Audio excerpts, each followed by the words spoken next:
एखाद्या बाईचा नवरा तरुणपणात मरू द्या बरं, काय बोंबलं ती बाई, काय थोबाड झोडू झोडू रडती बाई. देवान तुझी रान रणकीन झाली, मेल्यान मला काल आठवलं, त्यांना काल आणि आलं. आता काय माझ्या जगण्यात मजा आहे, येतेच त्यांच्या संग. नवरा जळवतून ती आगी कवडी ती, आणि 2-4 बाया तिला माग वडी त्या. अशी ढिल्ली करा बरं, जाळाजवळ न्यायची ना, अशी ढिल्ली करायची. चिंगाट घरगाठील ती.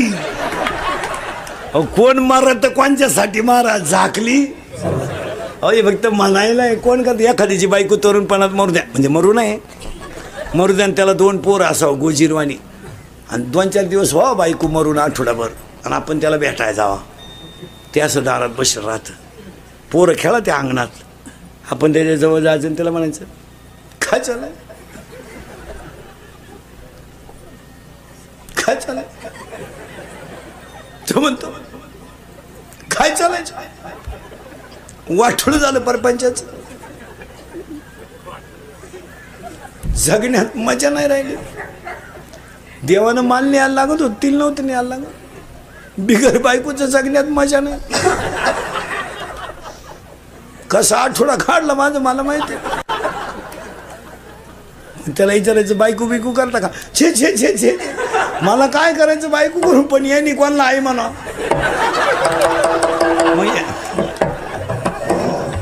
मग यांची आई त्याची मावशी होईन, कारण लबाड जमताय मारा. लबाड लोक आहे हो. फॉर्म भरायला अख्खं गाव, प्रचाराला अख्खं गाव, उमेदवार पडला एकटाच घरी आलो, कार्यकर्तेच गायब. कार्यकर्ते दुसऱ्याचा गुलाल उधळून मोकळे, कष्टाचं चीज झालं, मुतले तिकडं. महाराज जी मंडळी गाथाटा काय पाण्यात होती तीच मंडळी वैकुंठ गमनाला होती, आणि जी खापर देऊ नका म्हणत होती तीच समाधीला रडायला होती. काय बोलायचं महाराज, तेच मोठ्यानं रडत होते ज्यांनी खापर द्यायची बंद केली. काय बोलायचं महाराज, म्हशीच्या हेरग्याची तुलना लोकांनी ज्ञानोबाला शिकली हो. अहो समाज फक्त खिस्सा गरम आहे तवरच आहे. भुईमुगाच्या शेंगात दाना आहे तवर त्याचा मुक्काम पोत येते, दाना निघून गेलो त्याचा मुक्काम चुली ते. 20 वर्ष आपण पोरगी सांभाळली, पोरगी नवऱ्याच्या घरी जाताना रडत सुद्धा नाही, सनाट निघती फुलाच्या गाडी को. उलटी बापाला अशी हात करते, असेच हप्ते पेडा, तवर दुसरा हप्ता घेऊन येते. काय का आलंय हो, बारीक अभ्यास करणं महाराज, काही नाही महाराज. गाथ्यातलं एक एक वाक्य अनुभवाचं आहे. तुमचं काय मत आहे? तुकोबारायच्या जीवनात जेवढे अनुभव आले ना, तेवढे बिचारीने जसेच्या तसे जगासाठी लिहून ठेवले. 42 वर्षात तुकाराम महाराज म्हणजे कधी रडलो नाही, पण जेव्हा गावातल्या लोकांकडे भिकच मागायची माझी पंचायत झाली, तेव्हा बाकी डोळ्यात पाणी यायला लागलं. कोपला पाटील गावचे हे, आता काय बोलायचंय महाराज. तुकोबारायसारखे 400 एकर जमीन दान केली ती तुकोबारायन लोकांना. काय वाईट दिवस आणले महाराज लोकांनी, काय विचारायचंय महाराज. बायको गेली, पोरगं गेलं, अन्न पाण्या वाचून पोरगं गेलो, रडले नाही कधी. पण 42 वर्षाच्या इतिहासात कधी डोळ्यात पाणी नाही आलं. पण ज्या दिवशी खडकावर बसून भजन केलं, गाथा जेव्हा पाण्यावर तरला आणि देव जेव्हा पाण्यात उभे राहिले, तेव्हा तुकोबाराय रडले. काय बोलायचं, प्रार्थनाच केली देवाकडे, श्री अनंता. काय बोलायचं महाराज, काय अभंग तुकोबारायला नेऊन ठेवले. बस नको देवा, आता मी अवगुणी अन्यायी, मला यांच्यात राहायचं नाही रे बाबा. मी 42 वर्ष राहिलो, माझं मला माहिती. आता पाणी आलं डोळ्यातून आणि अभंगाची ओळ बाहेर पडली. आता दिसून हे जना ऐसे करीना. काय महाराज भाषा आहे संतांची. मला राहायचं नाही, यांच्यात राहू नये, काही उपयोग नाही. अहो माया बायकोलाच माझ्या संग यायचं नाही तर जगाचं काय घेऊन बसलं. माझी स्वतःची पत्नी सुद्धा माझ्याबरोबर वैकुंठाला यायला, गल्लीतल्या लोकांना आरुळी देऊन सांगितलं, अरे तुम्हाला देव न्यायला आलाय, तुम्ही चला. लोक म्हणली तुला नाही काम, तू हिंड. काय बोलायचंय मला. पण शेवटी एक ध्यानात ठेवा, जोपर्यंत चंद्र सूर्य आहे तोपर्यंत माणसाला गाथा तारणार एवढं निश्चित. गाथ्यातला एक शब्द पाठ करा फक्त, काहीच नका करू. एक एक शब्द पाठ करा, करण्यासाठी कमवता तुम्ही. काय नाही फायदा महाराज, काही नाही. शरपंजरी भीष्म पडला, कोणी सोडवला नाही महाराज. दशरथ पुत्र शोकाने मेला, त्याचा पोऱ्यात देव होता, कोणी सोडवला नाही. पण बायको पळवणारा देवासमोर मेला, ह्याच्यापेक्षा काय कौतुक असावं महाराज. देवाची बायको पळवणारा रावण पण देवासमोर मेला, आणि देवाचा बाप बिन पाण्याचा पुत्र शोकाने मेला. काय तर रावणाचा अभ्यास आहे, पोथ्या वाचणार आणि उरफाटा केला मारा. काय लोकांनी नुसतं सांगितलं सीता पळवली, असं बरळू नका काही बी. कीर्तनकारांनी ध्यानात ठेवायचं, कीर्तनकार सीता रावणाने पळवली हे कधी लोकांना सांगू नका. पण रावणानं आईसाठी आत्मलिंग आणलं हे कोणाला सांगितल्याशिवाय रावणानं 3-3 वेळा सांगा. रावणानं आईसाठी, विद्वान माणूस होता तो, जगातला पहिला भक्त आहे, शंकर प्रसन्न करणारा रावण, आणि मरताना हसणारा सुद्धा. रामाच्या हातानं मरणं म्हणजे तुम्ही काय भाग्य समाजा काय महाराज. 2-4 गोष्टी अशा झाल्या.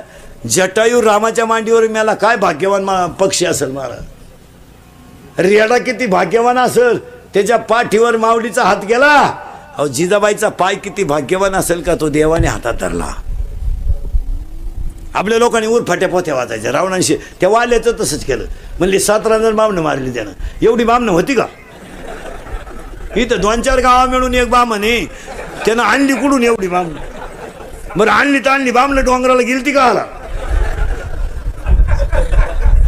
तो काय माणसं गावात येऊन मारित होता का? असं नाही. त्याचे आध्यात्मिक शास्त्र पहा, ती गोष्ट आहे म्हणजे कथा आहे, पण ती आपल्या याच्यात सांगड घालायची. आणि वाल्यासारखा भाग्यवान दुसरा माणूस नाही का त्याला नारद भेटायला गेला.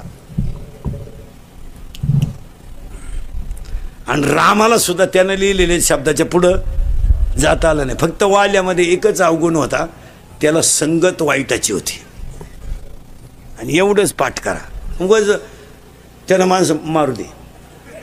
तुला काय तुझ्या वाड्यातलं नाही ना हाणलं कोणी, मग गपचीप राय. काही लोकांनी कीर्तनात अर्धा तास रंगवायची. ती रावणात झोपडीच्या बाहेर गेला, हातात कोटोरा होता, सीता बाहेर आली, पाय पुढं टाक म्हणली, उचलली, राहू दे.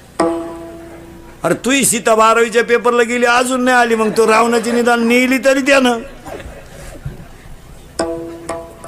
नाही अशा कथा नाही पाठ करायच्या. जगातल्या सगळ्या कथा कशाशी जुळवायच्या? याच्याशी जुळून देऊ का तुम्हाला? रावण एका मिनिटात, मी नावाच्या रावणानं सगळ्या इंद्रियाला कामाला लावलं, याला सीता पळवणं म्हणतात. आपल्याला मी नावाचा रावण आपल्या शरीरात आहे, आणि हे 10 इंद्रिय मी नावाच्या रावणाचं ऐकतात. माया नावाची सीता ताब्यात येत नाही, त्यामुळे भक्ती घडत नाही आणि सुख मिळत नाही. हीच सीता पळवली. हे जर असे पूर फट्या पोथ्याने वाचा, याच्यात बसवा. आणि आज तुम्ही मी कशावर संपलोय? त्या बाबळीपासून या बाबळी पोत आपलं तू जाऊन दाखव, मग तू येईल, मी इकडली आखी किन पण तुझी जिरीन. सावध व्हा. नुसती कीर्तन ऐकू नका. आमचा झालाय सांगायचा धंदा, तुमचा झालाय ऐकायचा धंदा. आम्ही निघालोय पैसे कमवाया, आणि तुम्ही लागले जमिनी इकायला. सुधारायचं कोणी? आता माया पुढे बसले का? खरंय खरंय, पटलं आपल्याला, खरंय. मी निघून गेलो का? धंदा आहे त्यांचा. हा दिली ठोकून आमच्या, चालली घरी. अरे बदला बाबा, आणि हे बदलावाच लागेल. काही नाही. म्हाताऱ्या माणसांना 2 वाक्य सांगतो. मरण्याच्या अगोदर 5-10 गुंठे जमीन आणि 5-10 हजार रुपये नावे ठेवून मारा. माझं ऐका, मला गाढव म्हणा. आणि एवढं जर माझं ऐकलं नाही तुम्ही, देवळात मराल, देवळात. आणि म्हातारा देवळात मेलो. सुनबाई म्हणली आमच्या मामजीला मोक्ष मिळाला. मामजी देवळात मेले, हे फक्त मामजीला आणि मारुतीलाच माहिती. बाई कसा मिळाला? नाही मरण्याच्या अगोदर. म्हातारी माणसांना अजून एक सांगतो, झोपताना असं झोपत जा. आता याला मोकळं ठूत जाऊ नका. हा जाऊ शकतो, याला कापून नितीन पोरं कापून, आणि डायरेक्ट त्याला ढग देतील. गट नंबर 13 उडत गेला म्हातारा.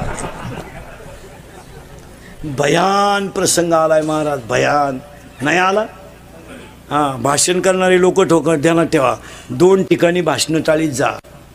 एक 10व्यात आणि एक लग्नात. 10व्यातलं भाषण शक्यतो टाळीत जा. लय वाईट बोला ते बसलेले लोक महाराज. तुम्हाला वाटतं आपण चांगलं भाषण करतोय?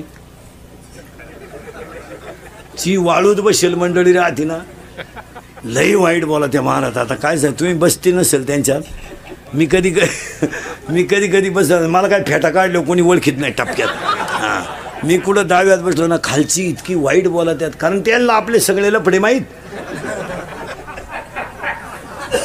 बरं ती कचाकच घोडा लावितात खालून महाराज.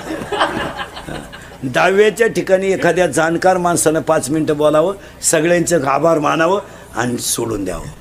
काय मत आहे तुमचं? बस लग्नांमध्ये भाषणं करीत नका जाऊ. लगामा सगट घोडा सोडितात खालून लोक.